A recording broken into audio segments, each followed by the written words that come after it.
Gideon Tate moved through his frozen world like a ghost, silent, hollow, weighed down by grief that clung to him like the frost on his coat. The land itself mirrored his soul, white, endless, and unyielding, its skeletal trees clawing at a sky too gray to offer hope. His boots crunched through the snow's brittle crust, each step a ritual of survival rather than purpose. 2 winters had passed since Eleanor faced death, yet the ache felt fresh, a wound that refused to scab. Her absence haunted every corner of the house, the lavender-scented quilt still draped over the bed, the apron hanging by the pantry door like a relic, the silence where her humming once softened the walls. The house, hunched under its burden of loss, breathed only faintly through the thin smoke of the chimney, as though it, too, waited for something to shift. Inside, 5-year-old Emma Lou sat curled in a rocking chair too large for her, her pale cheeks pressed against the frayed ear of a cloth rabbit doll. Its stitched eyes were dull, its stuffing peeking through tears, but to Emma Lou, it was a lifeline, a tiny, threadbare anchor to a mother she barely remembered. She didn't cry. She'd learned early that sorrow was quieter than that. Instead, she traced the doll seams with her thumb, whispering stories only she could hear, her braids loose and slipping over her shoulders like they'd given up trying to hold order. Gideon returned just before dark, his breath visible in the fading light, the rifle slung over his shoulder more out of habit than need. He shook the snow from his coat, its patched fabric offering little defense against the cold or the loneliness. He nodded to Emma Lou, who offered a small smile in return, her lips trembling at the edges. His attempt to mirror it faltered, a muscle memory of joy that no longer fit. He lit the oil lamp, its weak glow casting shadows that flickered like ghosts, and stirred the embers in the hearth. The fire crackled, but the warmth never reached the corners of the room, where the silence pooled thick and unbroken. When supper was done, thin stew and cornbread eaten in near silence, Emma Lou was tucked in a bed, her doll clutched her chest. Gideon sat at the desk beneath the front window, the wood warped from years of damp, and pulled open the bottom drawer. Inside lay a letter, creased and yellowed, its edges softened by the grip of countless restless nights. "Dear Miss," it began, his handwriting jagged with desperation. "My name is Gideon Tate. I am a widower with 1 daughter." He'd written it in a fever of loneliness, a plea cast into the void, but the envelope had never left his hand. Who would answer such a summons? Who would come to this life of wind-scoured fields and hollowed hearts? He slid the letter back into the drawer without a sigh, his throat tight around the weight of his own hopelessness. Outside, the wind howled, a sound that belonged to something wounded. Hours later, past midnight, the dog barked, a short, startled sound that sliced through the stillness. Gideon jolted upright, his heart thudding as he swung his legs over the bed.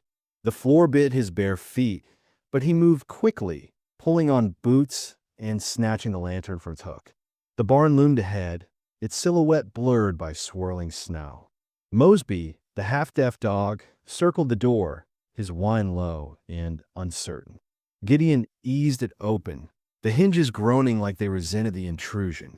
Inside, the lantern's light swept across the familiar. Saddles on hooks, feed sack stacked, the mare dozing in her stall. And then, in the farthest corner, a shape that did not belong. She was curled tight beneath a wool blanket he didn't recognize, her breath shallow, her skin bluish in the lantern's glow. Snow clung to her boots, her coat a thin shield against the cold. She stirred as the light touched her face, eyes opening not with fear, but a bone-deep weariness. "I'll go," she whispered, her voice raw from cold or silence. Gideon stepped closer, the lantern casting long shadows. "You know this is my barn?" he asked. She nodded, her movements slow, deliberate, as though surfacing from a dream. "I didn't mean to trespass, just needed out of the wind." Her hands folded in her lap, not begging but braced for dismissal. When he asked her name, she hesitated, as if deciding whether to trust the air between them. "Hazel Jane," she said. "You from town?" "No." Her gaze held his, steady despite the tremor in her fingers. "Came on the train." Got off 2 days ago. Been walking since. He stared, the words unraveling something in his chest. Where were you headed? She looked up then, and in her eyes, he saw a reflection of his own exhaustion, a quiet understanding that some people survive not because they were strong, but because they refused to stop moving. I was looking for Gideon Tate, she murmured. The lantern flickered. For a moment, he thought the wind had played tricks on his ears. You found him, he said. She nodded slowly, as though this, too, made sense. I had a letter, she continued, her voice soft but certain. From him. From you. Said you needed someone kind. Gideon felt his breath catch, the room tilting. I never sent it. Hazel smiled faintly, crookedly. Maybe the Lord did. The words hung between them, fragile and electric. She looked away, brushing straw from her skirt, her posture braced for rejection. I'll move on at first light, she said. Just needed a place warm enough to keep breathing. Gideon watched her, the stillness of her, the way she carried her sorrow like luggage she'd long since stopped unpacking. No call to sleep out here, he said finally, his voice rougher than he intended. Come inside. There's stew and a fire. She blinked, startled, her gloved hands tightening in her lap. I don't want to trouble you. You're already here, he replied, softer now. May as well coming out the cold. She rose without protest, gathering her satchel and blanket. Mosby stood too, tail wagging once before falling still. Together, they trudged back through the snow, the house ahead like a question mark in the dark. Gideon pushed open the door, gesturing to his chair by the fire. He poured her stew without ceremony, watching as she ate, not ravenous but grateful, as though kindness were a luxury she'd forgotten. Later, he showed her to the spare room, his hand lingering on the doorknob as he tried to decide if she needed to know it had once been Eleanor Faye's. Hazel set her bag down, ran a hand along the quilt, and said simply, "Thank you." That night, as Gideon lay awake, the wind died down. The silence was still deep, but it no longer felt hollow. Somewhere down the hall, another soul was breathing, not beside him, but near enough to matter. And for the first time in 2 winters, he did not dream of graves. He dreamed of footsteps arriving instead of leaving. Hazel Jane's voice carried the weight of someone who had learned to speak carefully, as though words could betray her if she wasn't vigilant.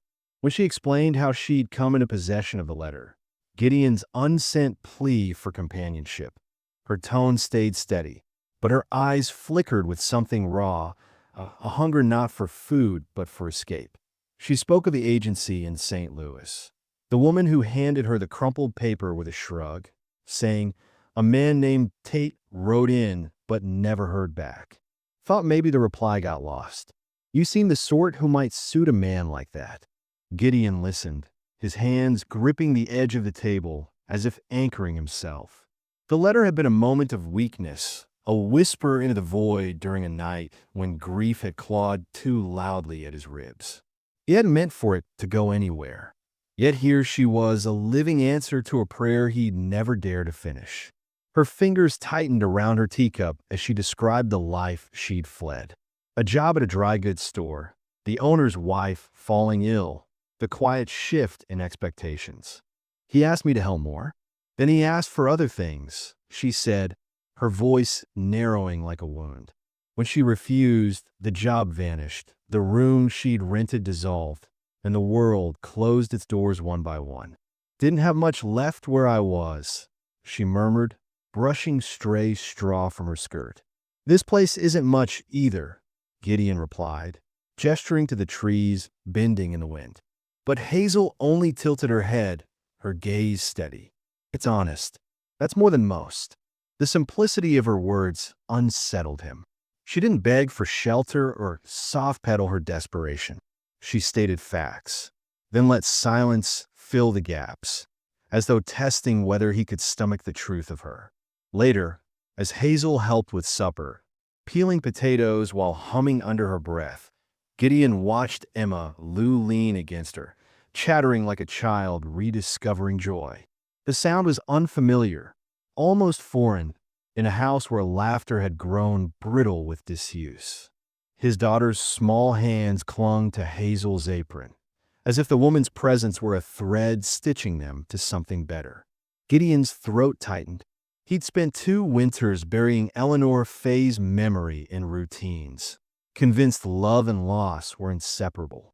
But here was Hazel, moving through their lives like snowfall, quiet, inevitable, softening edges he hadn't realized needed smoothing. When she tucked Emma Lou into bed that night, her voice low and sweet with a lullaby he didn't recognize, Gideon lingered in the hallway, eyes closed, listening. The song reached somewhere deep, a place he'd walled off after Eleanor Faye's death. Alone by the fire, Hazel folded laundry with meticulous care, her hands steady despite the shadows beneath her eyes. Gideon sat across from her, the silence between them thick but not uncomfortable. "You were married before?" he asked, not unkindly. She shook her head, almost imperceptibly. He waited. He was a teacher, said he wanted a simple life, and said I was too plain, said I'd aged too quick, left before the bands were posted. The bitterness in her voice was faint, like old scars fading under time. Gideon's jaw clenched. He was a fool. Hazel smiled faintly, her fingers knotting a thread. "Maybe, or maybe you just wanted something I never was." The admission hung in the air, fragile and honest.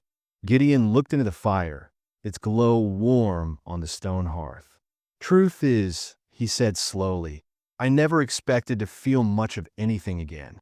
The word surprised them both, but Hazel didn't press. She only curled her hands around her cup, holding it steady, as if steadiness were a language they both understood. By dawn, the storm had passed, but Hazel lingered near the door, her bag packed and waiting. "I'll move on at first light," she said, eyes downcast. But Gideon leaned against the door frame, arms crossed, studying her. "Where would you go?" he asked. She hesitated, shrugging, emotion so slight it was almost imagined. "There's always somewhere. I may do before." His gaze softened. "There's coffee," he said after a moment, as if offering a lifeline. "If you want it." And so she stayed. One more morning, then another. Days bled into weeks. Hazel's presence settling like fresh snow, quiet and natural, covering sharp edges without asking permission. She mended Emma Lou's doll without prompting, read aloud on the porch, folded his shirts with creases pressed like care into cotton. She didn't replace Eleanor Faye. She moved through the house like someone who respected the ghosts but refused to be one. When the thaw came briefly, then more snow, Hazel remained. No one spoke of it, but the house changed shape around her. Meals tasted fuller. The space beside the fire felt less empty. One night, as Gideon passed Emma Lou's room, he paused. Hazel sat at the edge of the bed, brushing the girl's hair with gentle strokes, singing something low and sweet with the cadence of an old prayer. He leaned against the wall, eyes closed, letting the sound reach him. Later, in the kitchen, Hazel folded laundry beside him. "I've stayed longer than I meant to," she said softly. "You're not in the way," he replied. "I didn't come here to be kept. I came because I thought maybe I could be needed." Gideon looked at her, steady. "You are." The words startled her, but she nodded slow, as if testing their weight. That night, Gideon found the old letter again. He unfolded it, read it once more. The words felt like something someone else had written, a man drowning, begging the dark for a rope. But now, sitting by the fire, he wasn't drowning. He was waiting. Outside, the snow began again, light and drifting, soft as breath. Hazel sat across the room, darning Emma Lou's stocking, her face calm. Her presence anchored the space around her. Gideon watched her and thought, maybe a man doesn't always get to choose how mercy arrives. Sometimes it walks through your storm with frostbitten fingers and a name that feels like a prayer. He didn't speak it aloud, not yet, but the words lived in the quiet between them, warm and waiting. Hazel didn't ask for much, but she gave everything without fanfare. She moved through the Tate home like a tide, softening edges Gideon hadn't realized were jagged. At dawn, She lit the stove before the rooster crowed, her shadow flickering against the kitchen walls as she stirred oats for Emma Lou and brewed strong black coffee for Gideon. The scent of cinnamon and molasses lingered in the air, a warmth that seeped into the cracks of the house's grief. When she handed Gideon his mug, her fingers brushed his, a fleeting touch that lingered longer than the steam. He gnawed, gruff and awkward, but she didn't press for more. She knew how hard silence could be to break. Her hands were never idle. While Gideon repaired the sagging gate by the pasture, she held nails in her palm like offerings, her posture steady even as the wind tugged at her skirts. She didn't flinch when he muttered curses at the stubborn hinges or when the hammer slipped, sending splinters flying. Instead, she simply passed him another nail, her eyes meeting his with a quiet assurance that said, "Keep going. I'm here." At midday, she'd return to the house, where Emma Lou waited with a torn stocking or a spilled pail of water. The girl had taken to trailing Hazel like a shadow, watching her mend things with the same reverence others reserved for miracles. One afternoon, as Hazel stitched a gash in Emma Lou's cloth rabbit, the child looked up and whispered, "Miss Hazel." It wasn't a question, but a declaration, a name finally spoken aloud, as if saying it made it true. Hazel paused, her needle hovering above the thread. "Yes, sweetheart," she replied, voice gentle. Emma Lou didn't answer, just pressed the doll to her chest and smiled. That night, Gideon found a rabbit tucked beside Emma Lou's pillow, its ear neatly mended, and wondered when Hazel had become the glue for both their fractures. Yet Hazel's presence was not without its own quiet tremors. She never entered the room upstairs, the one with Eleanor Faye's lavender quilt still folded at the foot of the bed, the one where Gideon kept his wife's journals locked in a cedar chest. He'd catch her lingering near the staircase, her gaze drifting upward before snapping back to the floor, as if she feared the ghosts that lived there might speak. When he asked why she never climbed the steps, she only shrugged. "Some places aren't mine to step in," she said. "Not yet." The words unsettled him. He wanted to tell her the room didn't belong to the dead anymore, that its silence was his punishment, not Eleanor Faye's. But the confession stuck in his throat, tangled with guilt. Instead, he'd hand her a fresh log for the fire or ask her to check the cellar for potatoes. Anything to keep her hands busy and her gaze from lingering too long on the closed door. The house itself seemed to exhale in her presence. The fire burned brighter, its flames licking the hearth with a vigor Gideon hadn't seen since Eleanor Faye's time. Meals stretched into conversations, short, hesitant ones, but conversations nonetheless. Hazel asked about the creek that froze every winter, the oak tree Gideon had planted as a boy, the way Emma Lou's laughter sounded like wind chimes when she was happy. He answered in fragments, but she didn't push. She let the silences sit, filling them only with the clink of dishes or the rustle of flour sacks. One afternoon, as she hung laundry in the yard, Gideon heard her humming, a tune he didn't recognize but felt in his bones. It was neither mournful nor merry, just hopeful. He leaned against the barn door, watching her peg a shirt to the line, her voice threading through the air like a promise. When she caught him staring, she stopped, color rising to her cheeks. "I didn't mean to intrude," she said, though there was no apology in her eyes. "You weren't," he replied, his voice rougher than he intended. "It sounded nice." She nodded once, then turned back to the laundry, the melody fading into the wind. But Hazel's half-packed bag remained by the door, a silent testament to her uncertainty. Gideon noticed it every morning, a leather satchel with a frayed strap, its contents folded with military precision. Sometimes he'd find her standing near it, her fingers brushing the handle as if testing whether it still belonged to her. Once, he asked why she didn't unpack fully. She didn't look at him. "Haven't earned the right," she said. "Not sure I ever will." The words gutted him, though he hid it behind a curt nod. Later, he'd catch her adding another dress to the bag when she thought no one was looking, or folding a scarf with a wistfulness that made his chest ache. He wanted to tell her she was wrong, that the house had already claimed her as its own, that Emma Lou's heart had stitched itself to hers in ways no thread could undo. But the words felt too heavy, too raw, and so he let the silence stretch, hoping it would cradle her the way he couldn't yet. The days blurred into a rhythm neither of them named. Hazel would rise before dawn, her boots crunching through frost as she fed the chickens. Gideon would watch from the porch, his coffee cooling in his hand, as she moved through the yard like she belonged to the land itself. At night, they'd sit by the fire, the space between them charged with unspoken questions. Once he caught her staring at his hands, the calluses, the scars, and wondered what story she pieced together from them. Another time, she asked if Eleanor Fay had loved the stars. She did, he said. Used to drag me outside to name them. Hazel smiled faintly. Did you ever wonder what she'd think of me? He hesitated, the weight of the question pressing down. I think, he said slowly, she want me to stop surviving and start living. Hazel didn't respond, but her fingers curled around her cup, holding it steady. The storm was coming. He felt it in the way the wind shifted, in the way Hazel's bag seemed heavier some mornings, lighter others.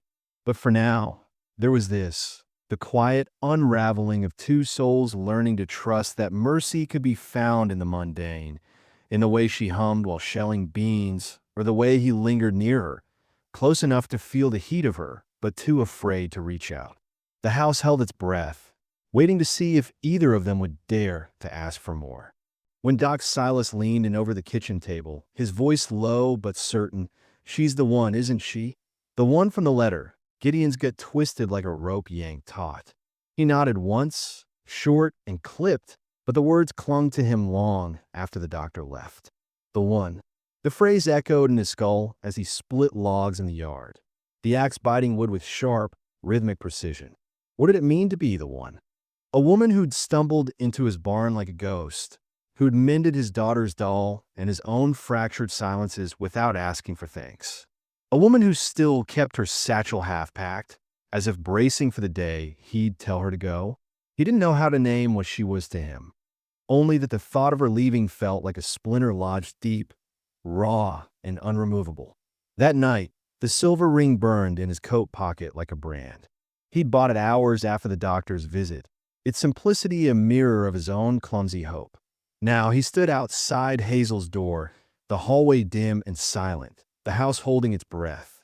Through the crack beneath the frame, he saw the faint glow of her lamp, the shadow of her hand smoothing fabric, folding, packing. His knuckles hovered near the wood, but he didn't knock. Guilt coiled in his chest. He'd never asked her to stay, never said the words that might anchor her. Instead, he let her linger in the limbo of unspoken promises, her presence a quiet storm he'd refused to name.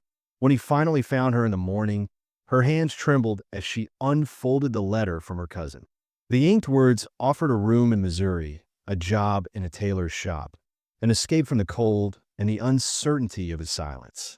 Hazel's gaze met his, steady but hollow. "I'll leave soon," she said, the sentence flat, final. Emma Lou's tears spilled over instantly, a child's grief too raw to hide. Gideon felt the ground tilt beneath him, the world narrowing to the space between them. He opened his mouth to speak, but nothing came, no plea, no promise, only the weight of all he'd failed to say. "You're not here because you're lonely," she warned, her voice fraying at the edges. It wasn't a question, but he answered anyway. "Then why are you?" he asked, the words hoarse, desperate. She didn't answer. How could she, when he hadn't given her a reason to stay? When his love, if it was love, had been buried under years of grief and the fear of betraying Eleanor Fay's memory. Hazel folded the letter with care, tucking it into her apron pocket like a relic. "I've stayed longer than I meant to," she murmured, echoing words she'd spoken weeks ago. But this time, there was no "you're not" in the way to soften the blow. Only the truth. He let her linger in the margins, and now the margins were closing in. Emma Lou clung to Hazel's skirts, wailing, "Don't go." The sound gutted Gideon. He watched Hazel crouch to meet the girl's eyes, her voice breaking as she whispered, "Sometimes people don't stay. Sometimes they were only meant to come through long enough to help." The words were a knife, a confession, a eulogy for something that had barely begun. Later, as Hazel packed in silence, Gideon lingered in the doorway, the ring in his pocket growing heavier. He thought of Eleanor Faye's lavender-scented quilt, the way Hazel had brushed straw from her skirt the night she arrived, the lullabies she'd sung to Emma Lou without ever claiming them as her own. He thought of the fire that now burned brighter, the laughter that had seeped back into their walls like light through cracks in a shuttered room. And he realized, with a clarity that shook him, that Hazel wasn't leaving because she wanted to. She was leaving because he'd never given her a reason to believe she was chosen. By dusk, the satchel sat by the door, ready.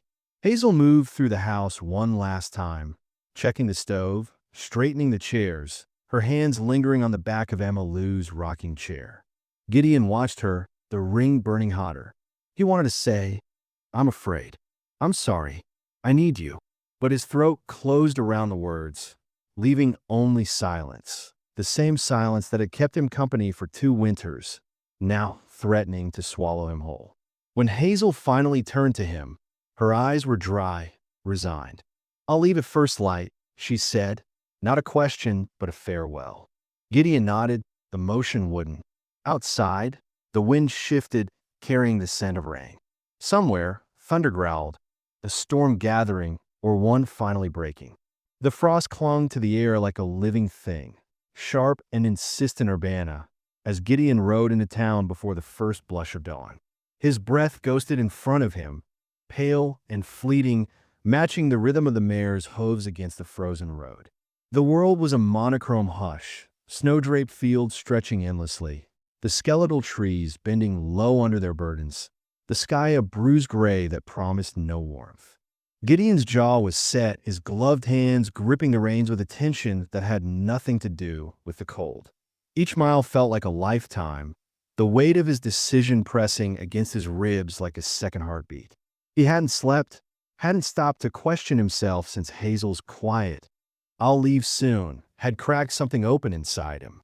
Now, the only thought that anchored him was the small velvet box tucked into his coat pocket, its edges digging into his chest like a dare.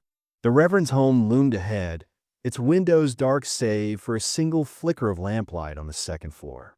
Gideon dismounted in a rush, his boots crunching through ice as he pounded on the door. When the Reverend finally answered, his face was lined with sleep, his robe pulled tight against the chill. "Gideon," he mumbled, blinking against the pre-dawn gloom. "What in heaven's name?" Gideon didn't let him finish. "I need a ceremony. Now, before the sun rises." The words came out raw, stripped of their usual gruffness, and the Reverend froze, studying him. For a moment, the only sound was the wind hissing through the eaves. Then the older man nodded, disappearing inside to fetch his coat and Bible without another word. Gideon waited, his breath shallow, his mind replaying Hazel's face the night before, the way she'd stood in the doorway, her posture braced for rejection, the way Emma Lou had clung to her skirts like a lifeline. She deserves steadiness, he thought, and I'm the only one who can give it. Back at the homestead, the house sat like a held breath, its windows dark but for the faint glow of the kitchen lamp.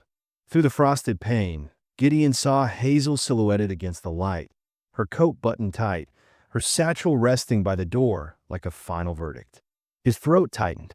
She hadn't left yet, but the sight of the bag, half-packed, always ready, felt like a wound reopening. He pushed inside, the cold snapping shut behind him, and met her eyes. She turned slowly, her hands folded at her waist, her expression unreadable. "You were gone," she said softly, not a question but an observation. "I had something to tend," he replied, shrugging off his coat with stiff movements. She didn't press him, only glanced at the door, her fingers twitching toward the handle. But before she could speak, he placed the small box on the table between them, the velvet catching the lamplight like a secret. Hazel's gaze dropped to it, her brow furrowing. "What's this?" she asked, though her voice carried the tremble of someone who already knew. Gideon stepped closer, his boots scuffing the floorboards. "I asked the Reverend to marry us," he said, the words spilling out in a rush. "Before the sun climbs too high." She blinked, her lips parting but no sound escaping. Her eyes flicked to the bag by the door, then back to his face, searching for something she couldn't name. "Gideon, I'm not ready for something like that. I haven't even," he cut her off, not with harshness, but with a sudden, uncharacteristic urgency. "It's not about readiness," he said, his voice thickening. "It's about truth. And this is mine. You've stitched yourself into this home, into Emma Lou's heart, into mine, too, if I'm honest." He paused, the admission leaving him raw, and reached for her hand. She let him take it, her skin cold against his calloused palm. "I don't want to ask you to stay because I'm lonely," he continued, his thumb brushing the knuckles he'd once seen mending Emma Lou's doll with quiet precision. "I want to ask because I finally see you. Not what I lost, not what I need. Just you." The silence that followed was heavy, but not suffocating. Hazel looked down at their joined hands, her throat bobbing as she swallowed. "I'm not perfect," she whispered, the words fracturing like ice underfoot. Gideon's grip tightened, anchoring her. "Neither am I," he said, his voice steady now. "But we're both here. That's enough." Slowly, deliberately, she turned and set her bag down, not by the door, but near the hearth, where the fire's warmth could reach it. It was a small gesture, but it made his chest ache. When she faced him again, her eyes were wet, her lips pressed into a line that trembled at the edges. "You scare easy," she murmured, almost to herself. "I know," he admitted, "but I'll stay. I'll try every day." Her breath hitched, and then she was leaning into him, her forehead resting against his chest as his arms closed around her. They stood like that for a long moment, the space between them filled with the quiet promises of a new beginning. Outside, the wind shifted, no longer howling but sighing, a slow, deliberate exhale that carried the scent of thawing earth. It slipped through the cracks in the house, rustling the lace curtains, stirring the embers in the hearth. Gideon felt it against his cheek, a whisper of change that mirrored the shift in his chest. For the first time in years, the silence around him didn't feel like absence. It felt like possibility. The chapel stood like a relic in the pre-dawn hush, its wooden beams weathered, and its windows dark save for the faint glow of a single lantern hanging near the altar. The air inside was thick with the scent of aged wood and candle wax, the cold seeping through the floorboards like a reminder of the world outside. Gideon and Hazel sat stiffly on the front pew, their hands clasped but trembling, while the Reverend shuffled through his Bible, his voice low and steady as he prepared the ceremony. Emma Lou, wide-eyed and bundled in her wool stockings and boots, perched between them on the mare outside, clutching Hazel's borrowed shawl, a relic of Eleanor Fay's, its lace edges frayed but its warmth undiminished. The fabric draped over Hazel's shoulders like a promise, neither a replacement nor a disguise, but a bridge between past and present, grief and hope. When the Reverend began, his words were sparse but deliberate, shaped by the quiet urgency of the hour. "Do you come here by your own will?" he asked, his gaze moving between them. "Yes," they answered in unison, their voices rough with sleep and something deeper, something like fear softened by resolve. "Do you promise to walk beside each other, not ahead, not behind?" Again, their yes hung in the air, heavier this time, a tether binding two souls who had spent years navigating life's storms alone. The Reverend paused, his eyes flickering to the sky beyond the window, where the faintest bruise of dawn hinted at the approaching day. "Do you vow to give not what is perfect, but what is real?" Their hands tightened, a silent answer before the words even formed. Gideon spoke next, his voice cracking as he turned to face Hazel. "I choose you," he said, the words raw, unpolished but true. "Because you saw me when I forgot I was worth seeing." The confession unraveled her. Hazel's breath hitched, her tears spilling over in quiet rivulets as she nodded, unable to speak. The Reverend blessed them with a small, weary smile, his hands resting on their shoulders for a moment before stepping back. There were no rings exchanged, no flourishes of celebration, only the weight of their promises settling into the space between them, heavy and holy. They left the chapel as the sky blushed gold, the town still cloaked in slumber. The streets were empty, the windows dark, yet the world felt different, quieter, as though holding its breath. Emma Lou dozed against Hazel's chest during the ride home, her small hand curled in the folds of the shawl, her breath fogging the cold air. Gideon guided the mare with one hand, the other brushing Hazel's sleeve in silent reassurance. When they reached the house, the door creaked open to reveal a space that no longer felt hollow. The firelight glowed brighter, the shadows softer, as if the walls themselves had exhaled a long-held grief. The lavender quilt still lay across the bed, Eleanor Fay's journals still stacked in the cedar chest, but the ache of absence had softened into something else, something sacred. Inside, Gideon hung his coat by the door, his movements slow but deliberate. Hazel untied the shawl, her fingers lingering on its worn lace before draping it over the rocking chair by the fire. Emma Lou stirred in her arms, murmuring "Mama" in her sleep, and Hazel froze for a heartbeat before pressing a kiss to the girl's temple. Gideon watched, his throat tight, as the names settled into the room like dust motes in sunlight. Fragile, fleeting, but real. Later, as he fried eggs and sliced bread for breakfast, Hazel stood beside him, her shoulder brushing his, their silence no longer a barrier but a language. The house held them differently now, its corners warmed by a new rhythm, its silences filled not with what had been lost, but with what had been found. By midday, the storm clouds had passed, leaving the fields glistening with melted snow and the faintest hint of green pushing through the soil. Gideon stepped onto the porch, his coffee cooling in his hand, and watched Hazel kneel in the yard to help Emma Lou chase a butterfly. The child laughed, bright and unguarded, and Hazel's smile followed, a sound so foreign to this land just weeks ago. Gideon's chest ached, not with grief, but with the weight of possibility.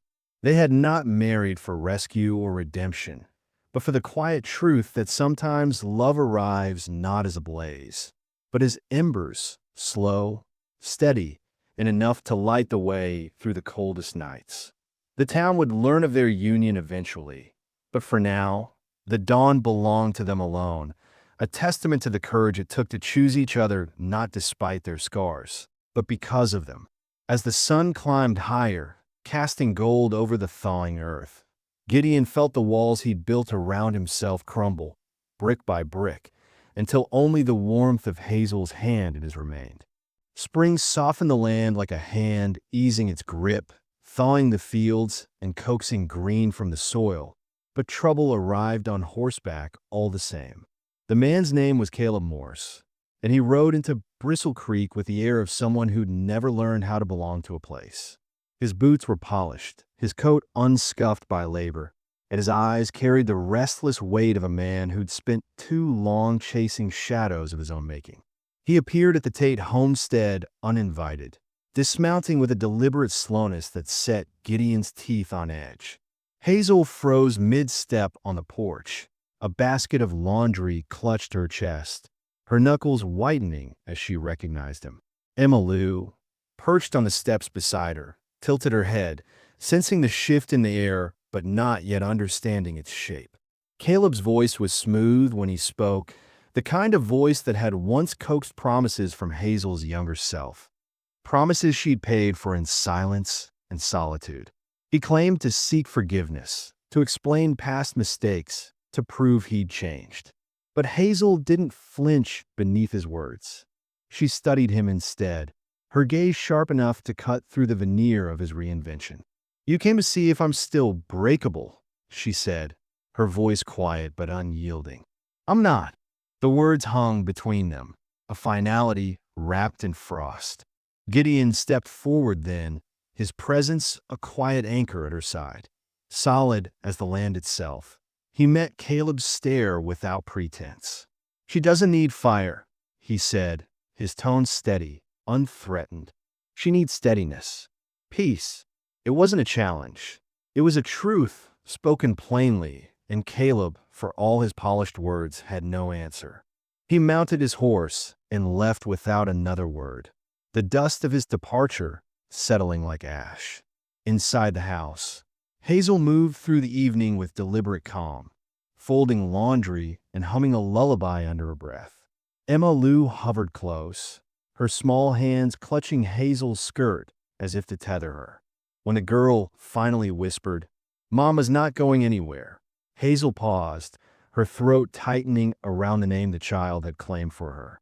That night, as they sat by the fire, Gideon watched her trace patterns in the wool of her shawl, her thoughts distant.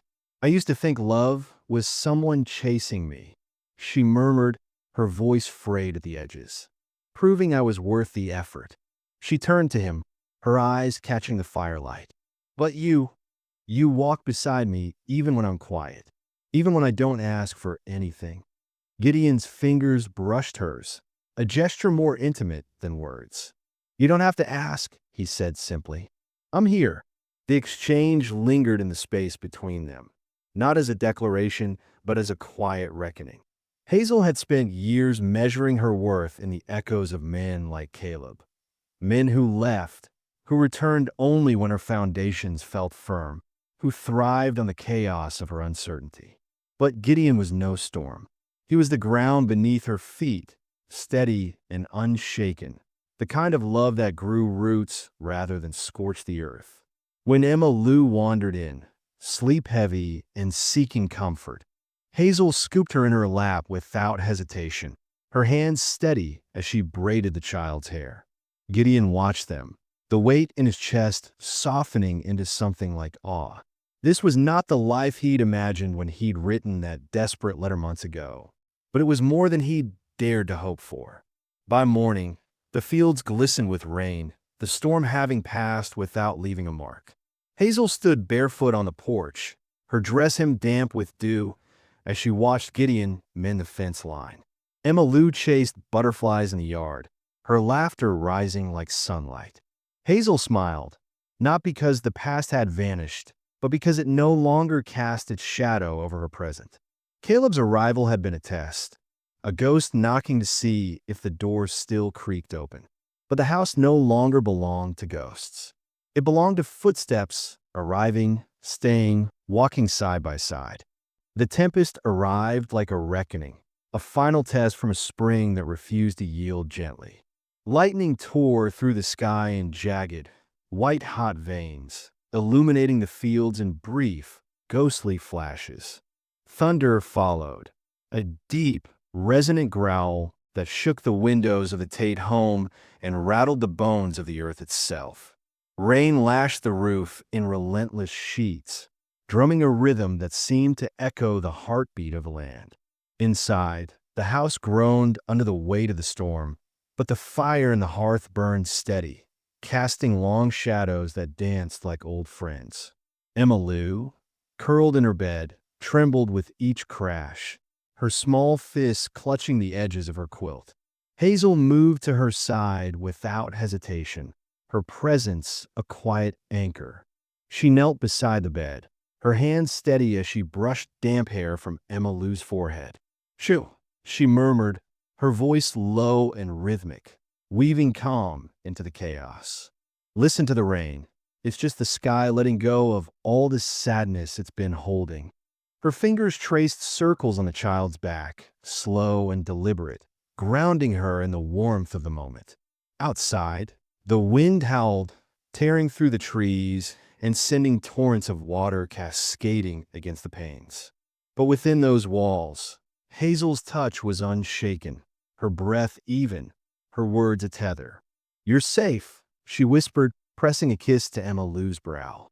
"We're all safe." Gideon watched from the doorway, his throat tight, his hands clenched at his sides. He had spent years fearing the sound of his own vulnerability, but now he let himself witness the quiet power of Hazel's resilience. The way she turned storms into lullabies, grief into grace. The night stretched long, but the house held firm.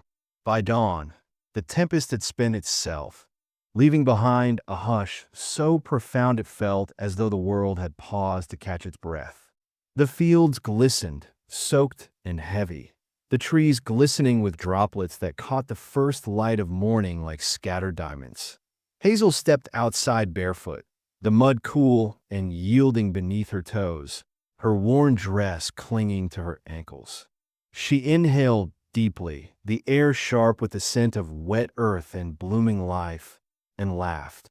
A sound so bright and unburdened that Gideon, still lingering in the doorway, felt it settle into the hollow spaces of his chest. Emma Lou burst from the house moments later, her boots splashing through puddles as she chased a flurry of butterflies that had emerged from the storm's wake. Their wings, delicate and iridescent, fluttered like fragments of sky. Gideon leaned against the doorframe, arms crossed, his gaze softening as he watched Hazel crouch to steady Emma Lou after a stumble. The child's laughter bubbled up, unbridled and free, as Hazel swept her into her arms, spinning her until the world blurred into color. For the first time in years, Gideon smiled. Not the crooked, muscle memory grin he'd forced in moments of politeness, but a true, unguarded smile that reached his eyes. It was a small thing, that smile, but it carried the weight of everything he had reclaimed. The warmth of companionship, the joy of a child's wonder, the quiet certainty that love could grow roots in the most unlikely soil. They had both wandered lifetimes before finding this place. Hazel, through the cold corridors of rejection and the ache of being unseen. Gideon, through the shadowed valleys of grief and the guilt of surviving. They had carried their scars like armor, expecting the world to wound them anew. Yet here they stood, not unbroken, but whole in ways they had never imagined. The storm had stripped the land bare, washing away the last traces of winter's stubborn grip, and in its wake, it had revealed something enduring, a truth neither of them had dared to name, that they had not merely rescued one another. They had rebuilt themselves in the reflection of each other's steadiness. The sun climbed higher, its golden light spilling across the yard, turning the rain-soaked earth into a canvas of possibility. Hazel turned toward Gideon, her cheeks flushed, her hair wild with damp curls. Without a word, she extended a hand, and he crossed the distance between them, taking it as though it had always belonged to him. Emma Lou pressed herself between them, her small hands clutching at their linked fingers, and together they stood, a family forged not in the absence of hardship, but in the choice to face it side by side. The silence that followed was not the hollow kind that had haunted Gideon for 2 winters, nor the brittle quiet of unspoken fears. It was sacred, alive, humming with the promise of days ahead. The storm had passed, and the sun rose on a day that would never again belong to silence. It belonged to footsteps arriving, to laughter unfurling, to hands held tight in the unshakable certainty that sometimes love was not a blaze of fireworks or grand declarations. Sometimes it was simply a woman who stayed, a man who learned to see, and a child who grew up chasing butterflies in the mud, unafraid of the storms that lingered behind them.